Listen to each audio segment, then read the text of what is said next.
How to show Wi-Fi password in Windows laptop or PC. If you find this video helpful, be sure to drop a like and subscribe. Right click on your Windows key icon and then go over to terminal, but make sure it's admin. Go ahead and press yes on any pop-up that comes up.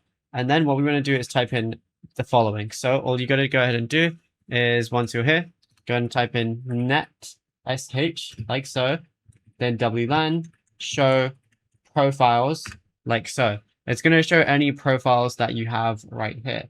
Now, all I want to go ahead and do is type in the following: show profile name, and then space, and then go ahead and do equals, space again, and then a speech mark. So we're just going to go ahead and do that right now.